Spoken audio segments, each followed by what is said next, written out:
Movie की शुरुआत होती है एक लीसा नाम की लड़की से जो एक स्टील के वेंटिलेटर पर लेटी होती है। एक तेज और नुकीली स्टील की कांटा फोक लीसा के शरीर को चीर देती है।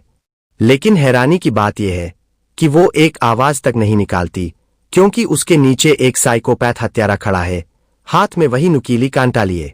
अगर उसे जरा सा भी शक हो जाए कि लीसा अभी जिंदा है तो वो उसे भी बेरहमी से मार डालेगा।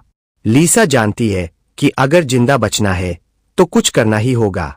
वो अपने घाव में खुद उंगलियां डालती है और घाव के अंदर खून को ऐसे मथने लगती है कि खून की धार बहकर वेंटिलेशन पाइप से नीचे गिरने लगती है।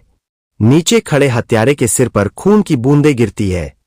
वो सोचता है कि लीसा मर चुकी है और चैन की सांस लेकर एक मरी हुई लड़की को कंधे पर उठाकर कमरे से बाहर चला जाता है। लीसा पूरी तरह डर से कांप रही थी। उसे समझ ही नहीं आ रहा था कि ये सब उसके साथ क्यों हो रहा है। वो तो सिर्फ एक होटल में सोई थी, लेकिन जब आंख खुली तो देखा उसके हाथ पैर एक बोरी से बांधे हुए हैं, मुंह पर कपड़ा ठूसा गया है और कमरे में कई लड़कियां और भी है जो बिल्कुल उसी हालत में है। तभी कमरे में एक बड़ा सा आदमी घुसता है, वही हत्यारा। वो एक लड़की को घसीटते हुए ले जाता है और थोड़ी देर में उसके चीखने की आवाज आती है। लीसा डरीसमी पड़ी होती है कि तभी उसकी बेस्ट फ्रेंड कमरे में चुपके से आती है और उसका मुंह खोलती है।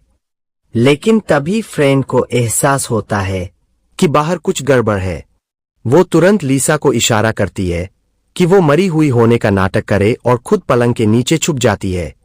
हत्यारा एक और घायल लड़की को घसीटते हुए वापस आता है।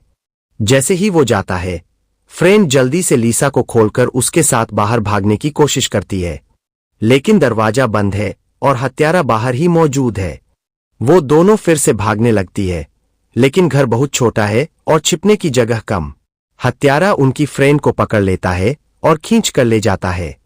लीसा पूरी तरह टूट जाती है, लेकिन जैसे तैसे छुपती है। लेकिन हत्यारा उसे भी खोज लेता है और बाल पकड़कर उसे बाहर फेंक देता है। वो जमीन पर बेसुध होने का नाटक करती है। जब हत्यारा चला जाता है तो वह देखती है कि चारों ओर सिर्फ लड़कियों की लाशें पड़ी है।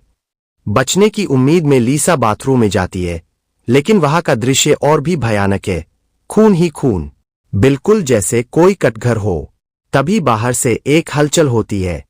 लीसा बाहर आती है और पाती है कि एक लड़की अभी भी जिंदा है। वो धीरे से उसकी रस्सियां खोलती है और दरवाजे पर अलमारी खड़ी करके उसे रोकने की कोशिश करती है।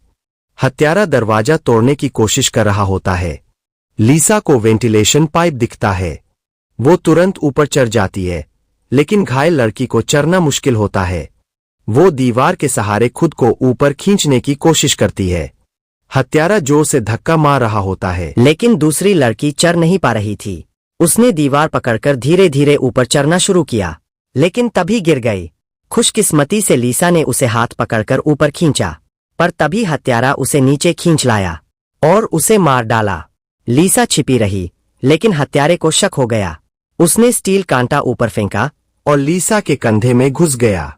लीसा ने फिर वही पुरानी तरकीब अपनाई, जख्म में उंगली डालकर खून गिराया।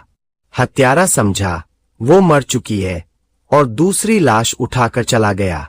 उसने कमरे में पड़ी लड़कियों की सफेद पट्टियां इकट्ठा की, उनसे एक लंबी रस्सी बनाई, फिर उसे छत से बांधा, फंदा तैयार किया, एक जाल। जब हत्यारा अंदर घुसा तो वो उस जाल में उलझ गया। लीसा ने फुर्ती से उसकी गर्दन में फंदा कस दिया। हत्यारा छटपटाता रहा, लेकिन जाल कसता गया। हत्यारा जमीन पर गिरी हुई दरांती की ओर झपटा। लीसा ने दरांती उठाकर उसकी हथेली में घोंप दी। वो वही कील की तरह फंस गया। हत्यारा फिर भी पलंग को उठाने लगा। लीसा ने उस पर कई और लाशें डाल दी और फिर से रस्सी कसकर उसे वही मार डाला। जब लीसा ने उसकी नब्ज चेक की, वो मर चुका था। लीसा ने दरवाजा खोला, बाहर की रोशनी देखी और सांस ली, जिंदा बचकर बाहर आ गई। यहीं पर मूवी का एंड हो जाता है।